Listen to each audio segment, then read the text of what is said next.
몇 년 전에 교계에서 원로 목사님들을 모시고 세미나가 열렸던 적이 있었습니다. 많은 후배 목사들이 원로 목사님들에게 그 목회 정의가 무엇이냐고, 교회 목회할 때 한마디로 말하면 교회 목회를 어떻게 정의할 수 있냐라고 물어본 겁니다. 수많은 사람들은, 원로 목사님들은 목회는 진실해야 된다, 영혼을 사랑해야 된다, 한 사람 영혼에 집중해야 된다, 여러 말씀을 해주셨어요. 근데 제 마음속에 꼭 남아있는 한 분의 말씀이 있었습니다. 그것은 바로 교회는 되는 일도 없고 안 되는 일도 없다, 이런 이야기를 하는 겁니다. 이게 선문답 같지 않습니까? 그래서 그게 도대체 무슨 뜻이냐고 여쭤보았습니다. 이분이 이런 말씀을 하시더라고요. 목회를 하거나 교회 사역을 할 때 자기가 무엇인가 생각해서 자기의 주장을 우기고 자기 뜻대로 한번 일을 해봤다는 겁니다.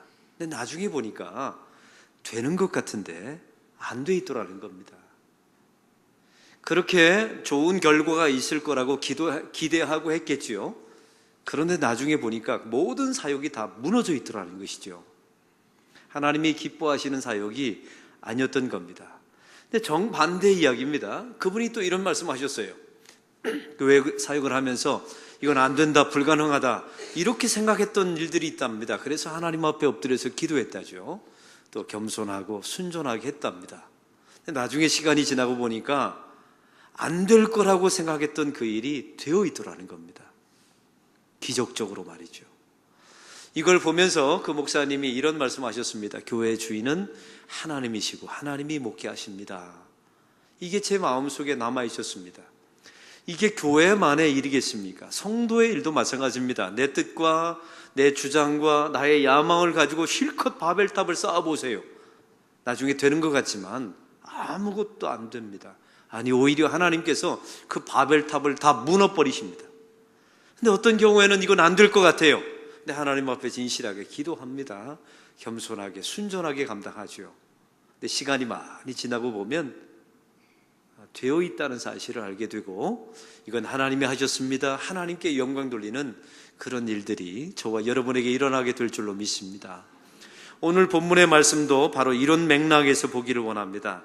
사도 바울이 고린도 지역에서 회당 사역을 했습니다.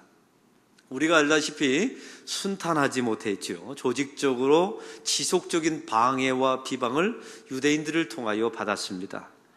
이때 사도 바울에게 찾아왔던 것은 영적인 침체였습니다. 첫 번째는 두려움이었죠. 지속적인 어려움을 당하게 되면 사람들 마음속에 두려움이 찾아오는가 봅니다. 두 번째는 소명을 상실해버렸습니다. 임을 다 불어버리고 복음을 전하지 않게 되었습니다. 이 사도 바울의 회당 사역은 지속적인 반대에 부딪히게 되었고, 결국은 사도 바울은 회당에서 쫓겨나게 됩니다. 사랑하는 성도 여러분, 이때 사도 바울의 심정을 한번 생각해 보세요. 하나님이 보내주신 곳이라고 생각하고 복음을 전했는데 그 회당에서 쫓겨났다고 한번 생각해 보세요. 사도 바울은 너무나 힘든 상태였기 때문에 영적인 침체에 빠졌다라고 우리는 지난주에 말씀을 나누었습니다. 이때 주님께서 환상 중에 나타나서 말씀하시죠. 두려워하지 말라, 너는 침묵하지 말고 말하라. 이것은 단순한 격려와 위로가 아니었습니다. 결과를 두고 보면 알 것이다 라는 하나님의 계시의 메시지였던 겁니다. 지금은 안 되는 것처럼 보여요. 지금은 끝난 것처럼 보입니다. 끌려나갔으니까요. 쫓겨났으니까 말이죠. 절망하고 낙심할 수밖에 없는 상황이었습니다. 그런데 결과를 보십시오. 결과가 어떻게 되었습니까? 회당에서 쫓겨난 사도 바울은 바로 옆집 디도 유스도의 집에 가서 복음을 전하고 교회를 개척하게 됩니다. 사실은 교회가 아니었지요. 순모임에 가깝습니다. 가정에서 예배드리고 복음을 전한 거예요. 이 디도 유스도는 누구였습니까? 로마 사람으로서 이방인 사람이었습니다. 개방적인 집이었지요. 누구나 쉽게 접근할 수 있는 집이었고 누구나 쉽게 들어올 수 있는 집이었습니다. 바로 그 장소에 누가 들어옵니까? 회당장 그리스보가 찾아와서 복음을 듣게 됩니다. 이 사람은 인텔리면서 그 고린도 지역의 지도자가 예수를 영접하게 된 거예요. 엄청난 사건입니다. 만일 사도 바울이 회당에서 쫓겨나지 않았다면 이 회당장 그리스도가 이게 타 지역에 있는 회당장이었거든요. 찾아올 수 있었을까요? 찾아와서 만약 복음을 들었다고 합시다. 내가 예수를 믿습니다. 내가 영접합니다. 내가 세례를 받겠습니다. 예수님은 나의 구주시요 나의 하나님이십니다. 이렇게 공개적으로 말할 수 있을까요? 불가능했을 것입니다. 바로 쫓겨나서 디도 유스도의 집에 가서 복음을 전했기 때문에 그곳에 쉽게 들어올 수 있었던 거예요. 그리고 예수님을 구주로 공개적으로 고백할 수 있게 된 것이죠. 처음에는 안 된 것처럼 보였습니다. 쫓겨난 것처럼 보였죠. 근데 시간이 지나고 보니까 이 성중에 구원할 내 백성이 많음이라. 할렐루야. 그 사람이 회당장 그리스도였던 것입니다. 우리말로 말하면 잘 쫓겨난 거죠. 아마 사도 바울이 이렇게 말했을 겁니다. 하나님, 그때는 힘들었지만 지나고 보니 하나님 그때 참 잘하신 겁니다. 왜냐하면 유스도의 집에 와서 복음을 전할 때 회당장 그리스도가 찾아와서 복음을 듣고 예수 믿게 된 이 결과를 보니까 이건 하나님이 하셨습니다. 하나님 참 잘하셨습니다. 이런 고백이 나오게 된 것입니다. 사랑하는 성도 여러분, 우리의 인생도 마찬가지입니다. 삶 속에 살다가 쫓겨나는 경험을 하는 경우가 있어요. 인생에 쫓겨나고 직장에서 쫓겨나고 자기 건강에서 쫓겨나는 경우가 있습니다. 그때 안 되고 낙심하는 상황이 있지요. 그때 여러분 마음속에 두려움과 사명을 다 잃어버리는 마음들이 있을지도 몰라요. 그런데 그거 아십니까? 그것은 여러분의 감정일 뿐이에요. 여러분이 어떤 환경과 역경을 만날지라도 하나님이 우리의 인생의 주인 되십니다. 아멘. 그리고 하나님께서 어떤 환경 속에서도 하나님이 하나님의 일을 이루어 가십니다. 이 성중에 내 백성이 많음이라. 그 환난과 어려움 속에서 여러분을 통하여 구원받을 하나님의 백성들이 있다는 말이에요. 저는 이걸 믿습니다. 안 된다, 끝났다, 이거는 없다, 불가능하다. 여러분, 이것은 여러분의 감정의 상태일 뿐이라는 사실이에요. 결국은 결과적으로 하나님께서 앞서 행하시는 하나님을 만나게 될 줄로 믿습니다. 그리고 합력하여 선을 이루게 되신 하나님을 반드시 만나게 될 줄로 믿습니다. 여러분, 성경에 보면요, 수많은 우리 사역자들이 나오는데 그들의 인생에 어려움이 없었던 사람들이 없었어요. 모세를 보십시오. 모세가 만약에 나일강의 갈대 상자에 버려지지 않았다면 오늘의 모세가 존재할 수 있었을까요? 만약에 모세가 바로의 공주의 아들로 살다가 자기의 욱하는 마음에 살인자로 전락하지 않았더라면 오늘의 모세가 되었을까요? 여러분, 이것은 살인을 변호하는 의미가 아니에요. 그의 인생의 결정적인 실수였지만 그 실수와 죄악조차도 하나님의 섭리 가운데 이용하신다는 사실입니다. 사도 바울이 모세가 40년 동안 미디안 광야에서 처가살이를 하지 않았더라면 오늘의 모세가 존재할 수 있었을까요? 그 당시에는 모든 것이 끝났처럼 보입니다. 순간순간적으로 이건 절망의 상황입니다. 그런데 아니요, 시간이 지나고 보면 하나님께서 앞서 행하시는 하나님을 만나게 됩니다. 그리고 합력하여 선을 이루게 되지요. 하나님이 되게 만드십니다. 그 고난 속에 하나님의 섭리가 들어있습니다. 이 과정 속에 소명을 분명하게 하시죠. 그리고 이 성중에 구원할 내 백성이 많음이라. 여러분을 통하여 하나님의 백성을 구원하십니다. 만약에 요셉을 아십니까? 요셉이 형들에 의해서 미움을 받지 않았더라면 요셉이 존재할 수 있었을까요? 요셉이 형들에 의해서 팔리지 않았더라면 오늘의 우리가 알고 있는 요셉이 존재할 수 있었을까요? 보디발의 아내 유혹을 받아서 거절했을 때 감옥에 갇히지 않았더라면 오늘 성경에 나와 있는 요셉의 길을 걸어갈 수 있었을까요? 사랑하는 성도 여러분, 요셉은 세상 모든 사람들이 다 끝났다고 말합니다. 그러나 요셉이 뭐라고 말합니까? 코람데오, 하나님 앞에서 내가 어찌 범죄하리요. 하나님 앞에서 살아가게 됩니다. 나중에 형들을 만나게 되죠. 자기를 팔아먹었던 형들을 만날 때 요셉이 했던 말 기억나십니까? 형들이여, 나를 팔았다고 근심하지 마옵소서. 하나님께서 당신들보다 앞서 나를 보내셨나이다. 여러분, 이 말 속에 하나님의 이런 고백이 담겨져 있는 거예요. 우리 하나님은 앞서 행하시는 하나님이십니다. 당신들이 나를 판 게 아닙니다. 앞서 행하시는 하나님이 나를 이 이집트 땅에 보내신 것입니다. 그리고 합력하여 선을 이루시는 하나님이십니다. 이 고백을 하는 것입니다. 사랑하는 성도 여러분, 하나님이 누구십니까? 내 인생의 주관자이십니다. 하나님이 누구이십니까? 제국의 흥망성쇠 속에서도 하나님께서 내 구원할 백성을 구원하시면서 나를 사용하시고 나에게 소명을 부어주시는 분이 하나님이십니다. 우리 하나님은 누구십니까? 어떤 조건 속에서도 앞서 행하시면서 당신의 길을 주장하시며 끌어가시는 분이 하나님이십니다. 여러분, 이걸 믿으십니까? 그래야 쫓겨나는 상황 속에서 견딜 수가 있습니다. 그 쫓겨난 장소가 디도 유스도의 집이 소명의 자리가 된 것입니다. 사랑하는 성도 여러분, 사람들은요, 생각할 때 새로운 장소, 내가 원하는 장소에 가면 내가 큰 일을 이룰 거라고 생각해요. 성경은 그렇게 말하지 않습니다. 사도 바울이 있고 싶었던 장소는 회당이었다니까요. 근데 쫓겨났습니다. 유대인들의 조직적인 반대에 따라, 비방에 따라 쫓겨났지요. 근데 그 쫓겨난 디도 유스도의 집이 소명의 자리가 되었습니다. 그 장소에 회당장 그리스도가 찾아와서 복음을 듣게 되죠. 바로 거기에 구원할 나의 백성이 있었던 것입니다. 혹시 여러분의 삶 가운데 쫓겨서, 건강에서 쫓겨나서 질병의 자리에 있는 분들이 계십니까? 그 자리가 하나님의 부르심의 자리입니다. 혹시 여러분의 삶 속에서 직장과 또 삶 속에서 쫓겨난 그런 상황 속에 있으십니까? 새로운 자리를 구하지 마시고, 여러분, 그 자리 속에 구원할 내 백성이 많음이라, 이 말씀이 실현되게 될 줄로 믿습니다. 오늘 성경에 보면 바울이 이제 고린도에서 약 8개월 동안 있을 때의 일입니다. 마침 그때 로마 황제가 고린도 지역에, 아가야 지역에 총독을 다시 보내게 됩니다. 그 사람의 이름은 갈리오입니다. 갈리오가 총독의 명예에 따라 이 고린도 지역에 새롭게 총독으로 부임하게 된 것이죠.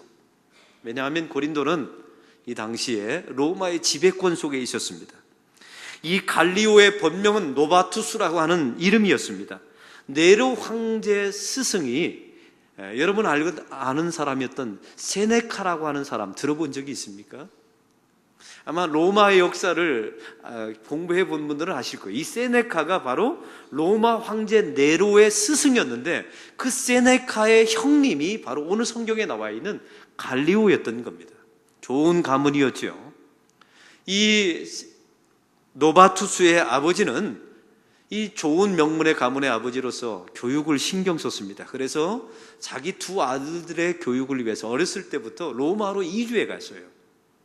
이 노바투스의 아버지는 로마 원로원의 의원이 되었지요. 더 좋은 가문이 되고자 이 노바투스를 아버지가 갈리오 집안에 입양을 보내게 됩니다. 그래서 노바투스의 이름이 갈리오라고 이름이 바뀌게 된 거예요. 대단한 지식을 갖게 되었습니다. 엄청난 명예와 부귀와 교양을 다 갖추게 되었죠. 어느 정도냐면 총독으로 임명될 정도까지 성장하게 된 것입니다. 이것은 한 개인과 가문의 역사처럼 보입니다. 그러나 그 배면 속에 보면, 하나님 나라 관점에서 보면 이 속에 하나님의 사역자였던 사도 바울을 돕기 위해서 하나님이 먼저 앞서 행하시는 모습을 보게 됩니다. 이 고린도의 갈리오가 부임했을 때 어떤 일이 일어났습니까? 유대인들이 사도 바울을 잡아서 법정에 세워놓고 고소를 했습니다. 왜냐하면 이 총독이 교체되는 시기가 절호의 기회였기 때문에 그래요. 총독이 부임했습니다. 여러분, 총독의 가장 큰 임무가 무엇입니까? 밀란이 나지 않는 겁니다. 이걸 노려서 민심을 얻기 위하여 민원을 들어줄 수밖에 없는 분위기인 상황이 총독 교체 시기였던 거예요. 바로 이런 상황을 이용해서 유대인들이 사도 바울을 법정에 세운 겁니다. 고소한 것이죠. 고소한 내용은 이렇습니다. 13절을 다 같이 읽겠습니다. 13절. 말하되 이 사람이 율법을 어기면서 하나님을 경외하라고 사람들을 권한다 하거늘. 여러분, 이 말씀은 사도 바울이 율법을 어겼다는 것입니다. 당시 로마는요, 사회 질서에 위반이 되지 않는 한 피지배국의 종교를 인정했습니다. 정치적인 문제가 아니라면 종교에 관해서는 굉장히 관대했습니다. 그런데 이번 고소는 유대인들이 고소하는데 이건 종교적인 문제였던 거예요. 아니, 자기의 신학적인 문제를 놓고 고소를 한 겁니다. 이 사실을 갈리오가 왜 모르겠습니까? 지식이 있어요. 법률적으로 충분히 공부를 해왔습니다. 그래서 이 재판을 기각시켜 버립니다. 죄 없다, 이건 혐의 없다라고 판결해 버리죠. 사랑하는 성도 여러분, 지금 사도 바울을 보세요. 법정에 끌려왔습니다. 여러분은 법정에 서보신 적이 있습니까? 누군가에 의해서 재판을 받아본 적이 있으십니까? 이거 모욕적인 일입니다. 자기 인생에 이런 모욕을 당하는 일이 인간적인 모멸을 경험하게 됩니다. 안 되는 것처럼 보입니다. 모든 게 다 끝났다. 내 인생의 명예는 다 사라졌다. 바로 그런 자리가 재판장입니다. 그런데 하나님께서 이 재판을 기각시켜 주십니다. 어떻게 해요? 갈리오라고 하는 사람을 앞서 행하셔서 준비하십니다. 그의 아버지의 마음을 하나님께서 오래전부터 움직이시죠. 그래서 로마로 이주하게 만듭니다. 더 놀라운 사실은 하나님께서 로마 황제의 마음을 움직여서 이 갈리오를 고린도의 총독으로 임명합니다. 모든 것을, 지식과 학문과 명예와 계급과 이 모든 것을 다 준비한 상태로 하나님께서 갈리오를 고린도 땅에 보내신 겁니다. 왜요? 이 재판을 위해서. 고린도에서 8개월째 되었던 하나에 이 사도 바울이 운명적으로 재판장에서 자기를 재판하는 갈리오와 만나게 됩니다. 여러분, 이 재판의 기각을 통해서 어떤 일이 벌어진 줄 아십니까? 무혐의 딱 때리니까 사도 바울이 고린도에서 1년 6개월 있었죠. 나머지 10개월을 자유의 몸으로 지냅니다. 아무도 이제 못 건드리는 거예요. 혐의 없다 판정을 내렸으니까요. 그 10개월 동안 복음을 전합니다. 고린도 교회가 세워지게 되죠. 이 성중에 수많은 나의 백성을 구원합니다. 그리고 그 시기에 데살로니가 전후서를 쓰게 됩니다. 사랑하는 성도 여러분, 이 상황을 보십시오. 안 된다, 끝났다, 모욕적이다, 내 인격은 끝났다라는 재판장의 상황에서요. 근데 하나님께서, 앞서 행하시는 하나님께서 일하십니다. 합력하여 이 모든 일을 선하게 만들어 주십니다. 할렐루야. 우리 하나님께서 앞서 행하셨던 것입니다. 우리 하나님이 창조하시고 종말을 향하여 끌어가시는 인류의 역사 가운데 이 제국의 흥망성쇠 속에서도 하나님께서 하나님의 일들을 이루어 가십니다. 이걸 믿으셔야 재판장에서 견딜 수가 있는 거예요. 쫓겨나도 하나님의 섭리를 믿고 견딜 수 있는 것입니다. 제가 이렇게 설교하면요, 어떤 분이 그래요. 목사님, 참 목사님은 세상을 너무 쉽게 해석하는 것 같습니다. 어떻게 역사를 이렇게 해석합니까? 어떻게 자기 편한 식대로 로마의 역사를, 갈리오의 역사를 어떻게 여기다가 다 붙입니까? 이렇게 말하는 분들이 있어요. 제가 한번 증명해 보겠습니다. 로마의 역사를 읽어보면요, 제가 이 설교를 준비하면서 로마의 역사를 뒤져봤어요. AD 기원 후 65년에 네로 황제가 여러분 얼마나 포악한 왕이었습니까? 황제였습니까? 이때 갈리오와 그의 동생이었던 세네카가 로마 황제를 전복시키는 음모를 꾸미게 됩니다. 이게 로마의 역사에 나와요. 이게 발각이 되어서 로마 황제에 의해서 자살을 명하게 됩니다.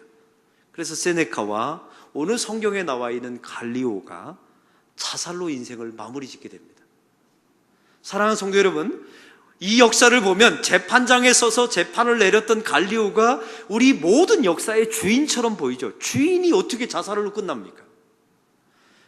또 이 갈리오를 고린도 지역에 파송했던 네로 황제를 보세요. 주인처럼 보입니다.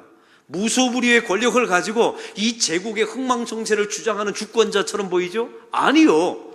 여러분, 네로 황제가 재위한 지 14년 만에 쫓겨납니다. 그리고 네로 황제는 자살로 인생을 마무리 짓습니다. 이런 사람이 어떻게 역사의 주인입니까? 그런데 놀라운 사실은 로마 황제에 의해서 파송받은 갈리오가 재판장에서 재판장으로 무혐의 판결을 내립니다. 그런데 그 재판장의 모욕을 받았던 사도 바울은 무죄 판결을 받아요. 10개월 동안 자유롭게 복음을 전합니다. 고린도에 교회가 세워집니다. 그 고린도에 있는 수많은 영혼들이 구원받습니다. 그리고 데살로니가 전후서가 쓰여지게 됩니다. 그리고 이게 판례가 되어서, 무죄 판결의 판례가 되어서 나중에 사도행전 25장을 보십시오.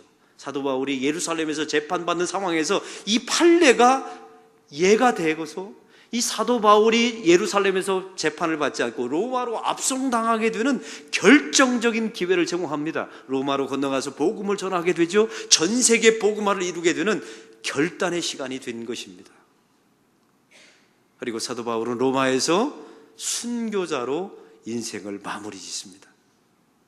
인생의 주권자처럼 보였던 갈리오와 네로 황제는 자살로 인생을 끝나지만 심판을 받고 재판을 받았던 사도 바울은 로마까지 가서 복음을 전하고 순교자로 인생을 마무리 짓습니다. 누가 저들의 인생의 뒤에 주인 되십니까? 바로 하나님께서 인생의 주인 되신 줄로 믿습니다. 제국의 흥망성쇠를 통하여 하나님의 백성들이 하나님의 일을 할 수 있도록 하나님께서 끌어가시는 줄로 믿습니다. 이 믿음이 있어야 회당에서 쫓겨날 때 견딜 수 있는 겁니다. 그때는 몰라요. 그때는 끝났다, 나의 인생은 절망이다라고 말하죠. 재판장에 섰을 때 말이죠. 근데 시간이 많이 지나고 보면 앞서 행하시는 하나님을 반드시 만나게 될 줄로 믿습니다. 재판이 이제 끝났습니다. 기각되었죠. 오늘 성경에 보니까 그 다음 일이 일어납니다. 이 사도 바울을 끌고 이 모든 재판을 주동했던 사람이 회당장 소스데네였습니다. 아까 나왔던 그리스도보는 회당장인데 와서 예수를 믿는 사람인데, 이 소스데네는 사도 바울을 끌고 와서 재판장에 세웠던 장본인이 이 모든 일을 주도했던 사람이 소스데네입니다. 여러분, 오늘 본문에 보니까 소스데네에게 어떤 일이 벌어지게 됩니까? 17절을 다 같이 읽겠습니다. 17절. 모든 사람이 회당장 소스데네를 잡아 법정 앞에서 때리되 갈리오가 이 일에 상관하지 아니하니라. 회당장 소스데네는 이 모든 일을 주관했습니다. 사도 바울을 법정에 세웠습니다. 그런데 논리가 부족했던 거예요. 이 재판의 기소를 잘못한 겁니다. 그래서 유대인들이 격분해서 이 소스데네를 재판장 앞에서 때린 거예요. 사랑하는 성도 여러분, 사도 바울이 소스데네에게 당했던 사람 아닙니까? 사도 바울이 소스데네를 손댈 일이 없는 겁니다. 하나님이 때가 되면 하나님께서 소스데네를 법정 앞에 세우셔서 자기를 함께했던 사람들의 손에 의해서 매맞게 만들어 주셨습니다. 이게 바로 하나님의 주권의 역사입니다. 그래서 하나님께서는 우리에게 원수를 갚지 말라 말씀하시죠. 인생을 살다 보면 소스데네 같은 사람을 만나게 됩니다. 손댈 필요 없어요. 하나님께서 아셔서 때가 되면 법정 앞에서 때려주십니다. 그리고 오늘 성경에 갈리오가 상관하지 아니하더라, 그냥 방관해버리고 맙니다. 그런데 나중에 놀라운 일이 벌어지게 됩니다. 고린도전서 1장 1절에 보면 소스데네가 나오는데 제가 읽겠습니다. 하나님의 뜻을 따라 그리스도 예수의 사도로 부르심을 받은 바울과 형제 소스데네는, 사도 바울이 나의 형제다라고 말하고 있습니다. 여러분, 소스데네가 뭐의 약자인 줄 아세요? 소스라치게 되네의 약자입니다.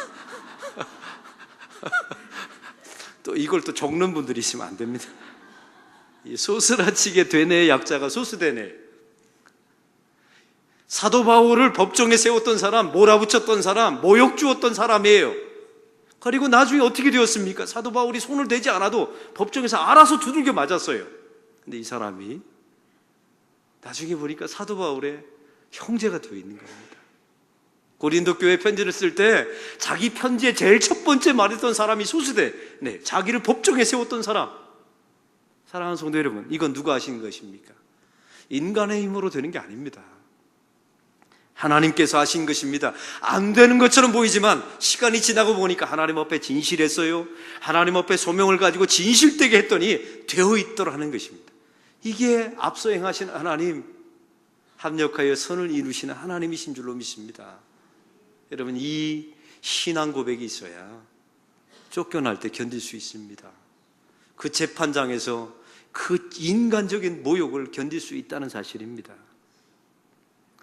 사랑하는 성도 여러분, 역사가 한치의 오차 없이 하나님의 손에 의하여 창조되고 종말까지 움직인다는 사실을 여러분은 믿으십니까?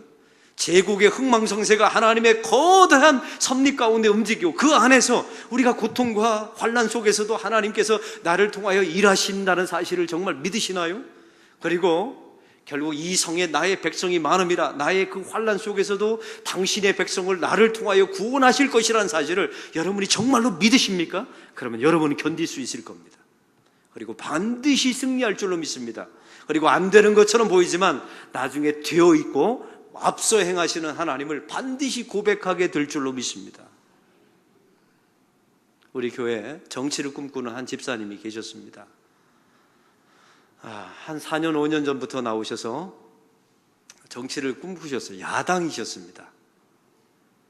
지금은 야당, 여당이 바뀌었지만 예전에 야당이셨어요. 근데 이 부산 땅에서 야당으로서 정치인으로 이렇게 입후보하기는 너무나 어려운 상황 아닙니까?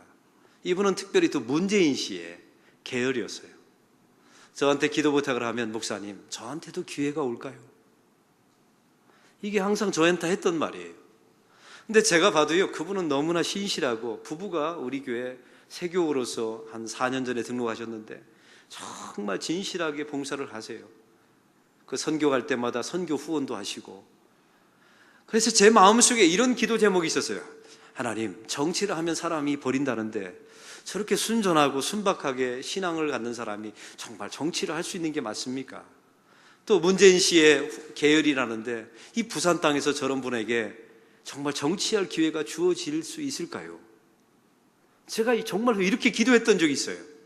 근데 이게 웬일입니까? 작년에 나라가 이렇게 뒤집어질 줄은, 여러분 한번 이 박근혜 정부가 이렇게 뒤집어질 줄 한 번이라도 상상해 본 분 계십니까? 말씀이 없으신 거 보니까 없으신 것 같아요. 저도요, 단 1%도, 아니 0.01%도 이 정권이 이렇게 뒤집어지리라고는 저는 상상해 본 적이 없어요. 이 정권이 뒤집어지자마자 이분이 앞으로 저한테 연락이 왔어요. 목사님, 이제 정치의 길이 열릴 것 같습니다. 안 되는 것처럼 보였어요. 근데 나중에 보니까 진실하게 하나님 앞에 성실하게 살아갈 때 이분에게 정치의 길이 열리게 되었습니다. 그래서 이제 부산에 우리 시의원 아니면 구의원으로 이제 지방선거에 나오신다는 이야기를 제가 들었습니다. 사랑하는 성도 여러분, 우리 인생 가운데 이건 안 된다, 끝이다, 이건 절망이다. 여러분, 그 속에서 진실하다면, 하나님 앞에 부끄러움이 없다면, 하나님이 원하시는 소명의 길을 간다면 나중에 시간이 많이 지나고 보면 되어 있는 일들이 많이 있게 될 줄로 믿습니다.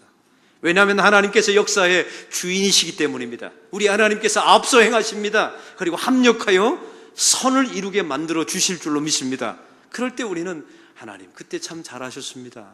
이건 하나님이 하신 것입니다. 이렇게 하나님께 영광이 돌아가게 될 줄로 믿습니다. 여러분, 목사의 설교도 마찬가지예요. 목사가 설교할 때 이게 죽쓰는 경우가 많아요. 어떤 목사님이 그러시더라고요. 자기가 평생 목회하고 은퇴를 하게 되었답니다. 근데 자기 아내 가방 속에 달걀이 이렇게 들어있더래요. 여보, 이 달걀이 뭐야? 했더니 여보, 당신이 설교를 죽쓸 때마다 내가 달걀을 하나씩 모았어요. 그래서 가방 속을 봤더니 달걀이 한 20개 정도 있는 거예요. 그래서 내가 30년을 목회했는데 우리 아내가 내가 그래도 죽쓰는 건 20번밖에 안 했나 보다. 이렇게 마음이 뿌듯해진 거예요. 그랬더니 봤더니 그 가방 밑에 수백만 원이 쌓여있더라 합니다. 그래서 여보, 이 돈은 뭐예요? 했더니 달걀 판 돈이에요. 엄청나게 죽을 많이 쓴 거죠. 30년 동안. 그게 팔다 수백만 원이 된 거예요. 근데 놀라운 사실은요, 그 설교를 듣고 교인들이 변화되더라는 겁니다. 나는 죽었다, 너무 부끄럽다, 나는 하나님 앞에 죄송하다라고 생각했는데 그 부족한 종의 설교를 듣고 교인들의 신앙이 자랐다는 사실입니다. 누가 하신 것입니까? 하나님이 하시는 겁니다. 누가 일하시는 것입니까?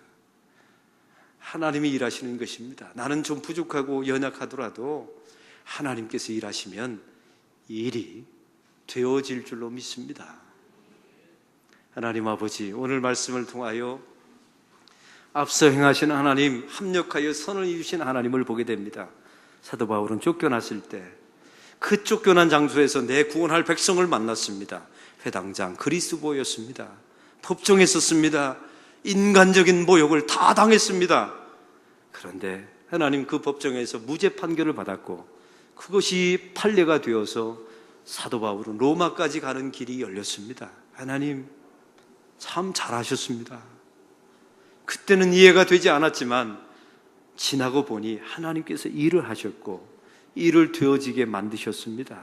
하나님, 저희의 인생도 이렇게 펼쳐질 줄로 믿습니다. 네로와 갈리오가 세상의 주관자처럼 보이지만 그들의 인생은 도구에 불과했고 자살로 인생을 마무리 지었습니다. 이 역사의 주관자는 하나님이시며 하나님께서 안 되는 것처럼 보이는 상황일지라도 시간이 지나면 되어지게 만들 줄로 믿습니다. 이런 믿음을 가지고 쫓겨나는 자리에서, 그 재판장의 인간적인 모멸의 자리에서 잘 견딜 수 있는 하나님의 사람들 되게 해 주십시오. 앞서 행하시는 하나님, 합력하여 선을 이루시는 하나님을 믿고 나아가는 하나님의 백성들이 되게 하여 주옵소서. 예수 그리스도의 이름으로 기도하옵나이다. 아멘.